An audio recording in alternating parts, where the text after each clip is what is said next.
Today I'm going to show you something I'm sure you'd all like to know, and that is how to copy patterns from a ready-made garment. Now, I know what you're thinking. You're thinking, uh-oh, aren't there copyright laws? The answer is no, there aren't.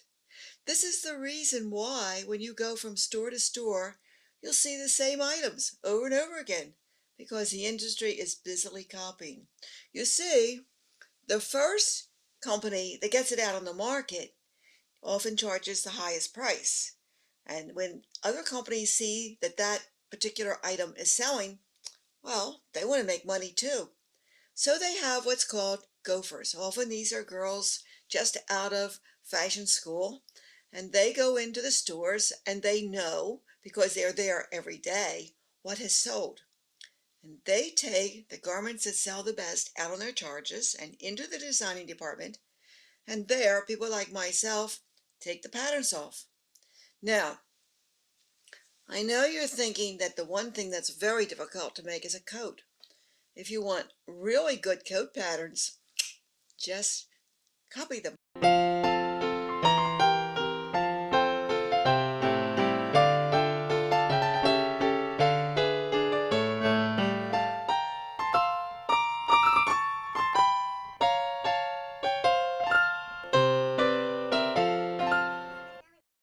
Here is a coat that I found in a store that I really like, and I decided that I would take the pattern off and copy it. Now, you need to know something about the patterns in the industry. They're easier to use, and when you take the pattern off a garment, you don't take any stitches out, not one stitch. And the reason you don't want to take any stitches out is because it can throw the fabric off. So you want to leave it intact. As a matter of fact, you don't even need to take even a price tag off of it. You don't want to take any tags off, nothing. And that's what I did in the industry. When I got finished, the garment was exactly the way it was when I took it out of the box. And that's it. Now here's the coat. This is made by a well-known designer, and I tried it on in my favorite store, and I found that I really liked this style. I want to make it in this fabric. As you can see, it will match when I'm wearing. This is the lining. This coat has no lining, but it has no lining in it, but I want a lining in my coat. Also, this fabric is a stretch fabric. You can see it stretches a bit. And this is also a stretch fabric. Now, I'm not sure this stretch is just the same amount, but it looks like it's pretty close. So when I take the pattern off of this coat, it will probably be good to make this coat. And the reason I'm concerned about it being a knit is because knit patterns usually have to be slightly narrower than patterns for woven fabric. But I'm copying from a knit, and I'm going to make a knit, so it should be okay. And then I want to have a lining in the coat. Here's the fabric. Here's some scraps left over from the outfit I'm wearing, and I might use this to make the pockets. I'm not sure, but I'm just holding on to it in case maybe I don't have enough lining or something happens. I have this hat, and you can see that it's going to go with this outfit very well. And when I looked in my stash of fabrics, I saw this knit, and down the road I think I'm going to make a knit sweater. I might actually make a knit dress. There's a lot of it here, and so I'm putting that on the side. First, I want to get the coat made. The sleeve is probably one of the most difficult things to copy. This coat has a two-piece sleeve, and that might make it a bit easier. But I'm going to show you how I copied that. First of all, I had enough paper to cover it, of course, and then I laid it down and I copied the seams here by running the pencil along it, as you can see, right on down to the end, to make sure I would get exactly that line. Be careful, by the way, with using pins in a ready-made garment. Remember, it's out on your charge and you're planning to take it back. And when you take it back, what do you say? Well, My husband refused to pay for it. They didn't care for the fit all that much, something like that. Nobody, they really are used to having things come back in the stores anyway. So it's not something that you have to be all that concerned about, because I know you probably are, but they won't know you did this. Besides, the industry does it all the time. So what's to stop you? And you check. All right, is this going to leave a mark in the garment or not? No, doesn't leave a mark. Okay, so you know you're okay. I'm going to put a pin here just to hold it on this level, because I know it's okay if I put a pin in it. And here, I've already got this copied off. I just put a little pin in here. And then, see, I think I need another one down here. You can see I already copied the sleeve off. I'm just showing you how I did it. And now we're going to roll it over to this side. By the way, you can copy the left side or the right side, because the industry patterns are all symmetrical, so it doesn't really matter. Copy the left or the right, but you have to be careful because there are some garments that might have an asymmetrical front, and if that's the case, you want to copy the left separately from the right. But check that before you begin so you know. I turn it on over, and I want to make sure it's laying right over the sleeve as I turn it over. This is very tricky, as you can see.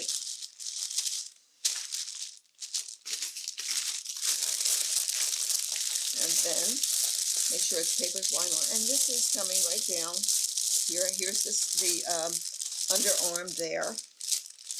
And so I trace this here. And you have to do it section by section, little bit by little bit. Remember, the patterns are actually flat. We essentially think of them as two-dimensional. But the garment is three-dimensional. So the patterns are sewn together so as to have a three-dimensional item. And you look at a garment lying on the table and say, well, that's two-dimensional. It doesn't have the armature in it, which is you or whomever is going to wear it. All right, so I lay this down and I lay this over to make sure I get the full amount. There's more fold in there. I bring it on over so that I can copy, and you can see where I copied it with a pencil like this. Now for now, I'm not worrying about getting this tab. I can copy that later because I can just measure here and here, and I can copy that down the road. What matters is that I get the shell, and the shell, of course, is the outside of the garment. Once I have the shell patterns, then I will draft the lining patterns that go to the coat. This coat, of course, remember, it has no lining, but I'm going to draft the lining, and I know how to do that. And there is information you can get that will tell you how to do that too. But right now you need to see just how to copy the shell. So that's what I'm doing. And you can see that's how I got the top sleeve. This is the top sleeve, and I wrote on this that this is the back and this is the front. So I know when I am cutting and sewing which goes to which. And after I get all the patterns copied, I'm then going to cut them in muslin, and I'm going to take it to the sewing machine with the patterns and follow the patterns as I sew it together. Now I've laid the bottom section of the sleeve out flat, and I'm going to do the same thing I did with the top sleeve.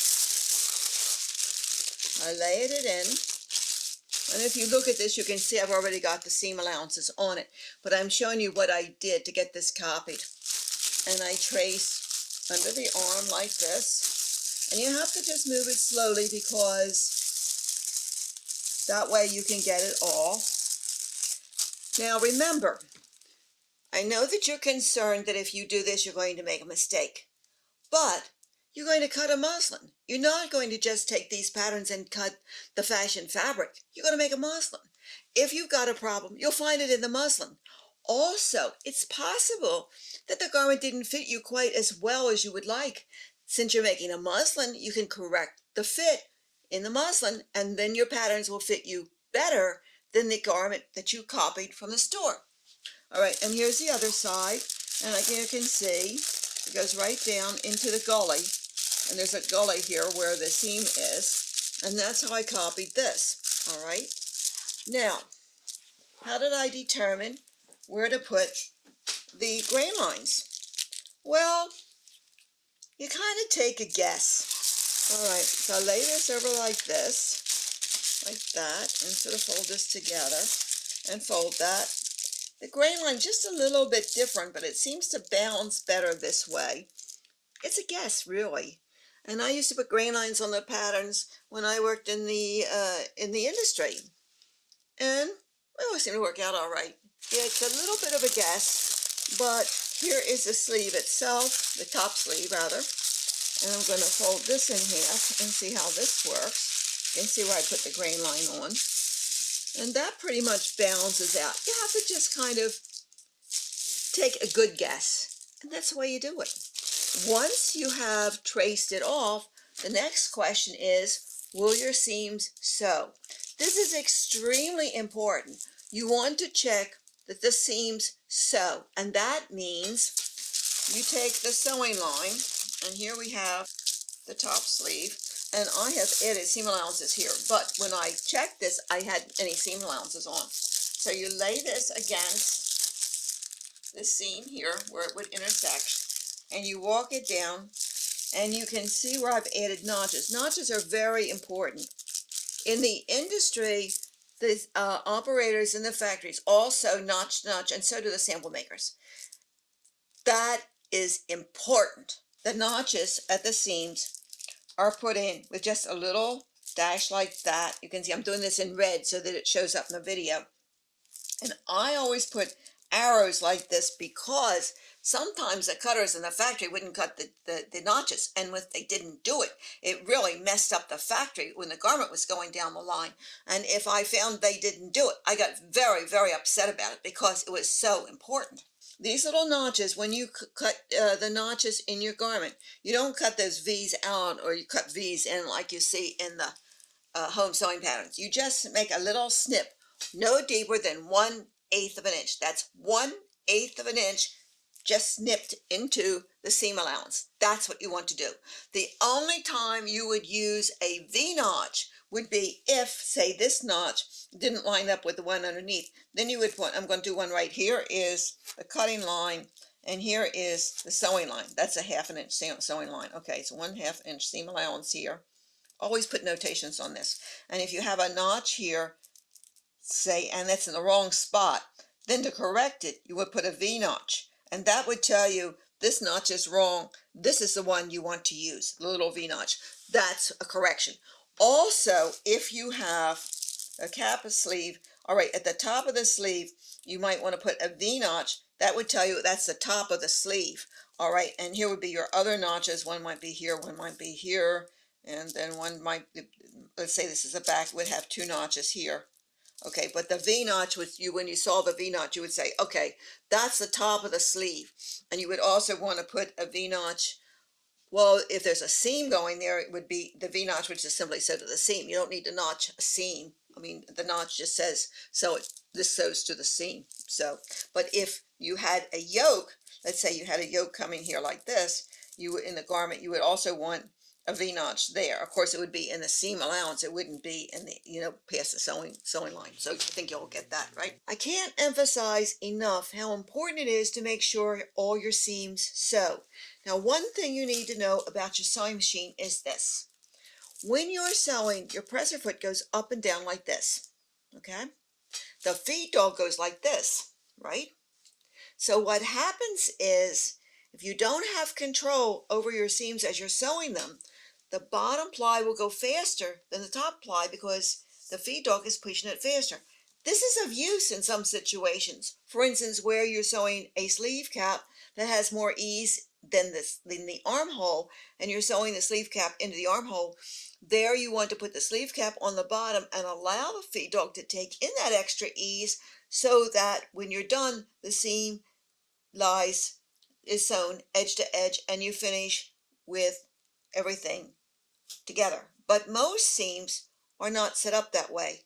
You've got to have the top seam and the bottom seam start at the same point and end at the same point. You need to often go back and check to make sure your patterns are correct. And here is the collar, and I'm laying this on here. The reason I'm showing you the collar is because that's where I had a lot of trouble with getting the seams to sew. Now you'll notice that the collar has a piece here that joins it to the neck edge, and that is done to give it a rise so that the collar will lie on the body like that and come around the neck. All right, but it's got to sew into the neck edge, and this gave me a lot of trouble. I went over and over it. I checked the front patterns, they were fine. Checked the back pattern, it was fine. Something was wrong. So I laid it over and kept working at it until finally I got it, and now it all sews in together.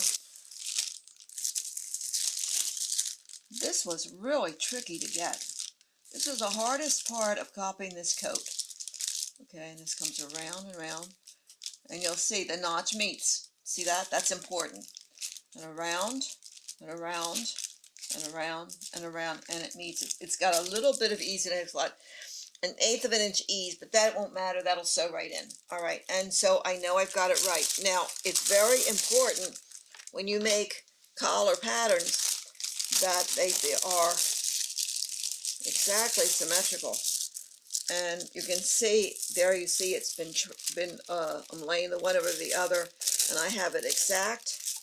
And here is the top collar. It's also exact. That's very, very important that they be exact. And you always, always, always cut collars on the open. Any pattern that has a fold, you always want to have it cut on the open. Never take the chance. It would be so easy if you're cutting it on the fold, and you probably had this happen. You know, why doesn't it sew right? What's the matter with it?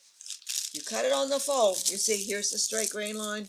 You can have it off just a fraction. It'll throw your whole collar off. The collar had to be traced so it would sew right to this point, and you would have this extension on the lapel. That's also very important. Get it wrong and you can mess up the whole garment, because where do people look? They look at the neck. The next thing I'm going to do is check to make sure it sews around the neck. Now remember, I had a lot of trouble with this. I've got 2 pieces here, and this is a complicated coat. This little piece sews from the center back. Here's this side. Sews from the center back. Here's the center back. Oops, I got it wrong. There we go. It sews from center back, and we're going to take a pencil. Pencil point really works well in this situation. Here we go. And we're going to walk it around and around and around. It's being walked on the sewing line. And around we go around to here. Here, bring around to here. And there's the notch. And here's the point. So the notch lines up with the point of this rise. Okay, and then I'm going to take this, because that's going to come after that, and that's going to come here, right at the notch, and we walk it around and around and around and around. Whoops, got to get it right on this one, and it comes right to this notch. All right, that took me at least a half an hour or longer to try and get that straightened out. I went over it and over it and over it. Why is it important? Because if it doesn't sew together correctly, it's not going to look right when it's done. I'm planning to wear this to probably fashion affairs, and I need to look good. And I want my garment to look good. And the little bit of extra time, that half an hour, was worth it to make sure that I would have a garment that would look correct. It's very important to put the correct seam allowances on your garment. In the industry, seam allowances vary. Nobody in the industry sews seams and then trims them away. Nobody, almost nobody, uses a 5/8 inch seam allowance either. It is much easier to put the correct seam allowances on your patterns before you ever cut the fashion fabric or muslin out, because then you sew on gauge and there's no trimming away. Not only that, but the seam allowances look a lot neater, and that's extremely important. So if you want to know what seam allowances were used in the garment you're copying, it's very simple. You just measure. All right, so here we have the edge of the collar, and I feel with my thumb, and I take my transparent ruler, and I measure, and it's a half an inch. Half an inch is a lot on a collar, but that's what they've got. So what they do here, I can feel, and I know what they did. They mitered it, all right? So that gives me the information I need to put the correct seam allowance on this. Okay, so I'm going to get 1/8 of an inch there because I don't want to take any chances on that. And then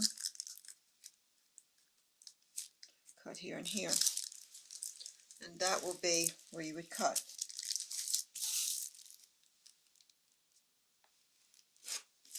There. And that will miter it. And when it sews together, you won't have this extra fabric in there. And the same with this. You want to have 1/8 of an inch in there. And we're just going to put it across like that, and that will enable you to miter it. Now this is the top collar, and I want to point out that because this turns over, now you would think it's just the rise that would be there, but it actually turns over, the collar itself turns over. You wouldn't think it, but this is something you really need to know. When it turns over, here's my two hands, okay, they're essentially alike, but when it turns over, do you see what happens? The top is short. So in order to make it so you don't have that problem, and so the collar lies right in your garment, you need to make the bottom collar slightly shorter than the top collar. So in other words, you need to bring it back like this. So when the top collar goes over, the bottom collar doesn't pull, and you don't have something that pulls out from underneath. And I'm sure that if you've been sewing with home sewing patterns and you've made collars, you found you've had that problem. It's like, why don't my collars look right? Because they don't give you a bottom collar pattern. That's why. And they give you a collar, they give you just the top collar, and you only get half the collar. You can't do it. It isn't going to work. It isn't going to work for anybody.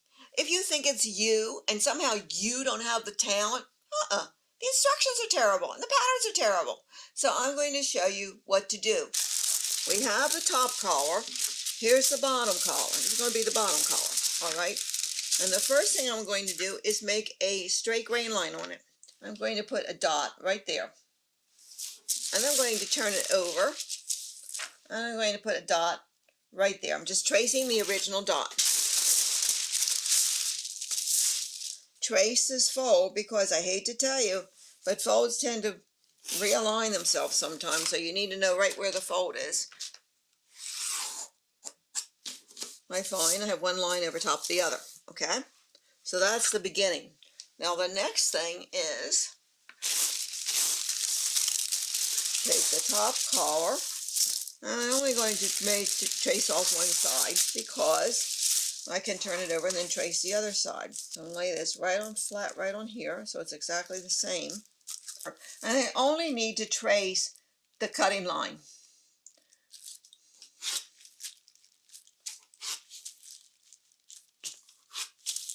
So this is 1/16 of an inch in, and this is 1/16 of an inch in, and that is in from the underline cutting line. Believe me, I know you can't see it on the video, but that's what it is. All right, and here, this is going to come in 1/8 of an inch from the underline cutting line. I want to just blend it in so that it copies the underlying collar as much as possible. And there we are, okay? And then now this comes back down to the exact point here. And this is traced at the neckline. You want to have the exact same cutting line. You don't want to change that at all. It's just at the top to allow for the collar to turn over without pull. And here is the line here. there, and I'm just going to make some scribbles there so I know don't cut that. All right, so this is 1/16 of an inch in, this is 1/16 of an inch in from that point, and this is 1/8 of an inch down from the original cutting line, which is up here. Don't look at these, that's where it's coming down from. And now I'm going to take this off, and I'm going to write on it bottom collar. This is very, very important. Is this the straight grain or the cross grain? How do they make this? All right. Just pull that way. There's almost no pull that way. This is the straight grain, and as a matter of fact, I have it marked here. Okay, this is straight grain, and this is the cross grain. Very important to check on this as you're working, because it matters. The stretch has more stretch on the cross grain than on the straight grain. That's true of all fabrics, but especially with knits. And knits vary, so they're very tricky to work with. If you are a beginning sewer, leave knits alone until you've got sewing with wovens down tight. Then move into knits, because every knit differs from every other. When I worked in the industry, we would get a new piece of knit fabric that we were to work with and develop something. And whatever pattern we'd been using that was going to be developed again to be used with this new knit, we had to probably make it a little smaller. If it was a pattern that had been woven for a woven, it would need to be reduced in circumference, maybe an inch throughout the total circumference of the garment. It was tricky, and you had to test it and check it. And I can remember spending, I think, 2 days trying to get the sleeve to sew into the armhole in a knit pullover. This pullover was going to sell for next to nothing, but they expected to sell a lot of them, so it was worth it to have me work with this. So that's the kind of problems you can get into with knits. You have to be very, very careful, which is what I'm doing with this. But I'm starting out copying a knit garment. It's a coat. The muslin fits well. And what that means is that the shell cut in the fabric will probably be a slightly larger, which is fine with me. The lining, I'm going to have to make the lining a little larger than I normally would, simply to allow for the fact that the lining is a woven, not a knit. All right, so here's the bottom collar. I now turn it over, making sure that my line is right on the underlying line. Do you see this? This one is, I'm going to write this on here to make sure I get it right. This is the cross grain. That's very important. And this is the straight grain. And because this is the way it's going to lie on the body, like this, it's in the neck and folds around like this, I want to put an arrow that way so I know that that is the direction I should cut it. Now, it's very important when you cut your garments to cut them so that all the patterns lie one direction. Don't lie one this way and the other this way, because the fabric may shade, and you may not see it on the table, you may not see it when you look at the fabric, you may not see it when you bought it in the store, but if there's a problem, it'll surely show up in the finished garment. All right, so now if I have this line over top of its underlying line and I trace this off, I then have the bottom collar, and that's how you do it. And then when I cut it, they are cut on the open. Don't even think about cutting it on the fold. I can't emphasize that enough.